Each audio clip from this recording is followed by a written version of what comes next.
For anyone who may listen to this playback and wonder what I'm smacking on, I mean, I just waited until, I don't know why, I waited until I went live to realize I was hungry. So I'm eating, they're so good too, some mango chunks. So good. But it's been a long day. But I said, I mean, I'm literally like just now getting time to actually come on here. That's how busy my day has been. And so forgive me for eating. Okay.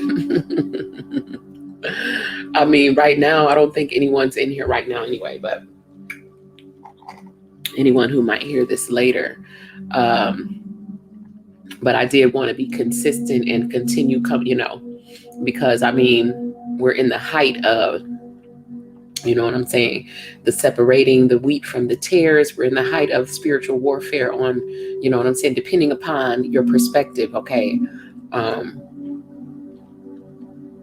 You may be seeing, the separation and the dawning of the new earth energies, the new earth, or you may still be seeing, you know what I'm saying, the warfare that's happening, because it is kind of simultaneous. But I want to, first of all, reflect on last night's lesson, which was about the law of substitution, and basically, remind, all of us, even myself, why it's important to substitute, any lower vibratory thoughts based in fear, to substitute something positive for it, such as a scripture, a prayer, or an affirmation, okay? A treatment. So, one scripture that kind of points to what I'm talking about is Matthew 7, verse 7. Now, I'm going to read it from the New Living Translation. But, most people know it from the King James versions, whatever, it all means the same thing, basically. Welcome to the one person that has joined. I said I was going to start at 5 minutes regardless, because you can always listen to the playback. But Matthew 7, verse 7, in the New Living Translation. The reason why I chose that particular version is because I like the way that it's written. Okay, but the original version is basically says, ask and you shall receive, seek and you shall find, knock and the door shall be opened unto you. The way that the New Living Translation has it written is, keep on asking and you will receive what you ask for. Keep on seeking and you will find. Keep on knocking and the door will be open unto you. I like the way they have it written because they, it's about the keep on. Okay. It's not just one time. Like, you have to continuously hold that vision until you get what you want. And that's the problem with a lot of people, is like when we we ask, and the time lapse between your thought and your manifestation gives you a time to start to become doubtful or fearful that whatever you're trying to manifest is not going to happen. And then you stop holding the vision. Okay, so that's why it's important to, I like the way they have it written as far as keep on asking, keep on seeking, keep on knocking, keep knocking until the door opens. You know what I'm saying? Keep seeking until you find what you're looking for. Keep asking until you get what you're asking for. So it's not necessarily the asking like, a child continuously asking for something or continuously asking questions, or it's not that type of asking, but it's as far as holding that vision until you get what you want. Keep the vision, keep feeding your energy and your attention into the vision. Okay, so this is true, but how do we ask in the spirit? Because that's what's important. Like, everyone has heard this scripture before, and they feel like they have done their version of asking. So you know what I'm saying? How do we ask in the spirit? What is the true asking that they speak of in the scriptures? Okay, and basically the true asking comes from it's based on belief or faith, desire, and the spoken word. Okay, and so you have to put it all together. So everybody prays when they're scared of something or when they're in trouble. You know what I'm saying? And so when somebody's praying when they're scared or in trouble, afraid of something, then the prayers are coming from an energy of fear. Usually due to the urgency of whatever the situation may be. But last night we ended the discussion with the law of substitution, the principle of like substituting a right idea for a wrong idea. Okay, replacing that wrong idea with the right idea. So in the case of fear, which is pure devil energy, we have to substitute faith for fear. Okay, because fear is the exact opposite of faith. Okay, so people say, I don't even want to go into what other people's definitions of it is. This is what it is. Okay, if you don't have enough faith, you are going to fall on the side of fear, because you're surrounded by this darkness and this devil energy that's just trying to permeate your resolve anyway, with negative thoughts, with the visions of things that are happening to other people, with anything that you can see, everything. You can look around and at the news, you can look at anything, and there's always something there trying to cause you to be in a state of fear. This is because this is the only way that the energy vampires can feed off of you.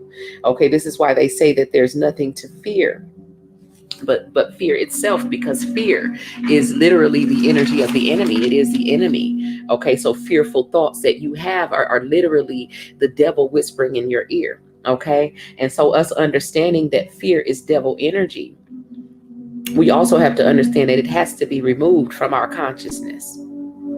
Okay, and the only way we're going to remove it is to replace it. Okay, we fear appears in a lot of different forms, as far as it can appear as insecurities, fear of failure, fear of lack. Okay, fear of becoming sick, having poor health, fear of loss in some way, shape, or form.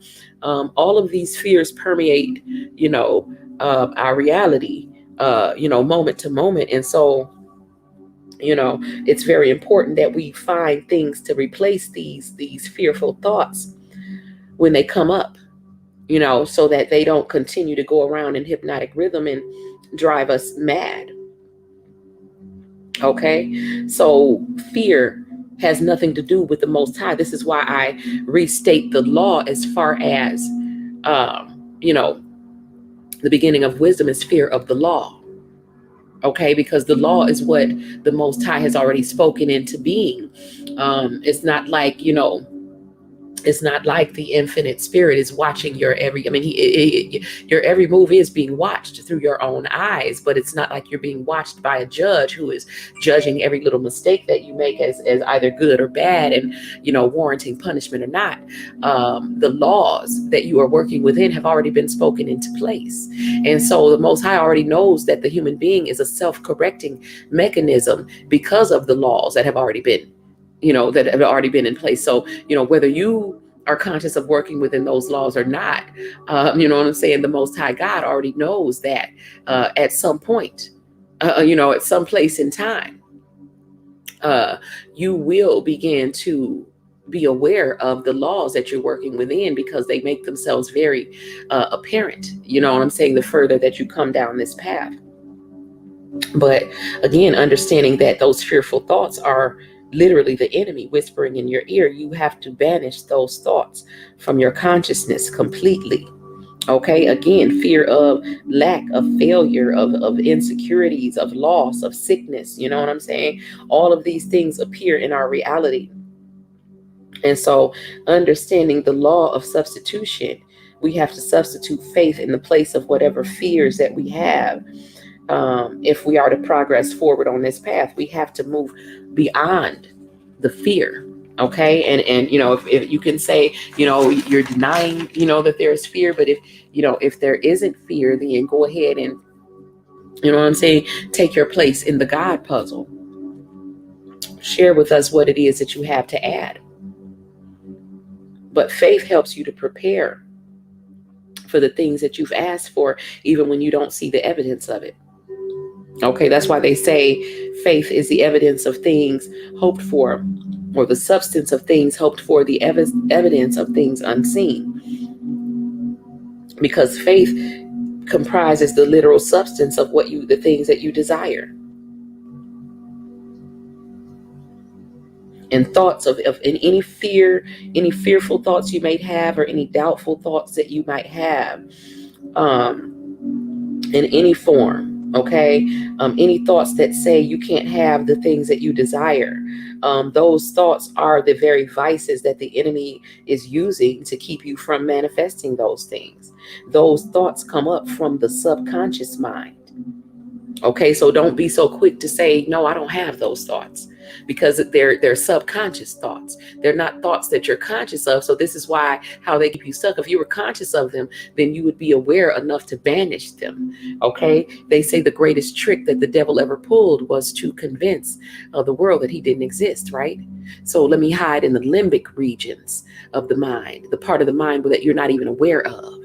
Okay, and so my job here is to make you aware of it by illuminating some of those things. Okay, so any thoughts that you're having that are going against your desires are like tares planted in the fertile soil of your minds, the tares planted by the enemies.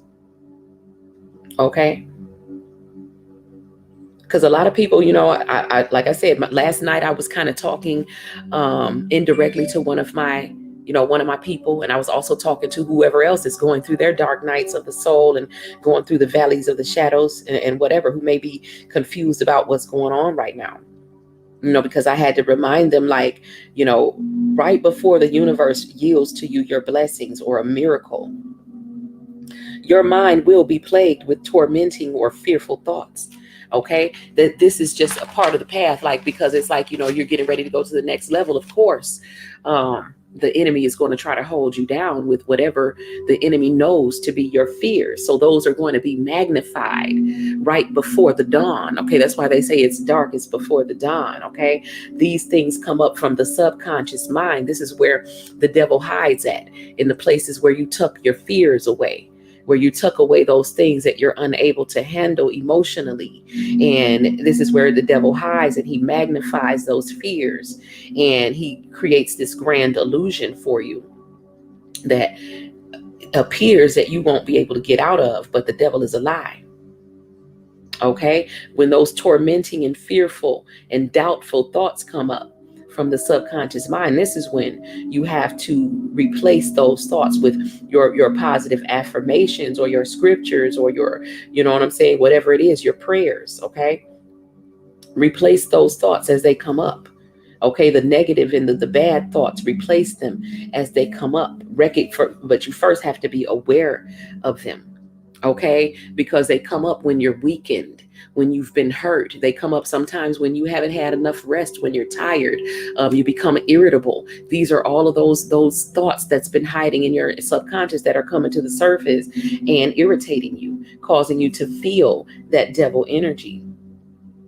Okay, so it's basically, it's about being prepared with something positive to replace it with. Otherwise, it will continue to come back to fill that space in your mind. Okay, so this is a big part of what I do as far as in my work. When I have my personal chat sessions with my people, I will offer a word, a word or a treatment, a scripture, something that is tailor-made to their particular situation, something to help them basically hold the vision of their desires. Okay, because where two or more are gathered in my name.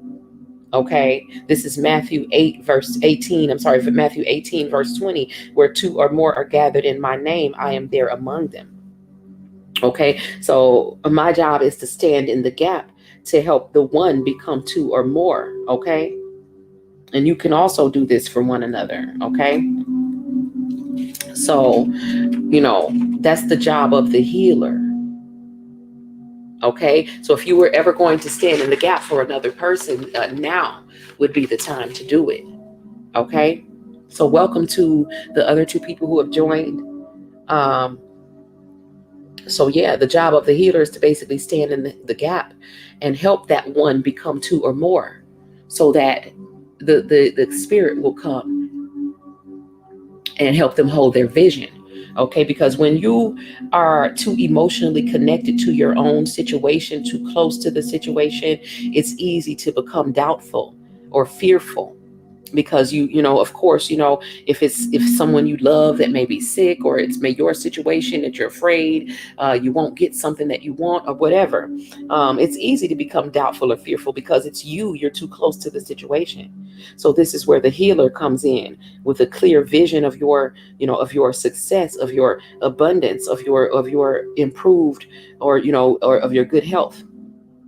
Okay, when you're weakened, the healer is not going to waver in their vision to help you hold that vision.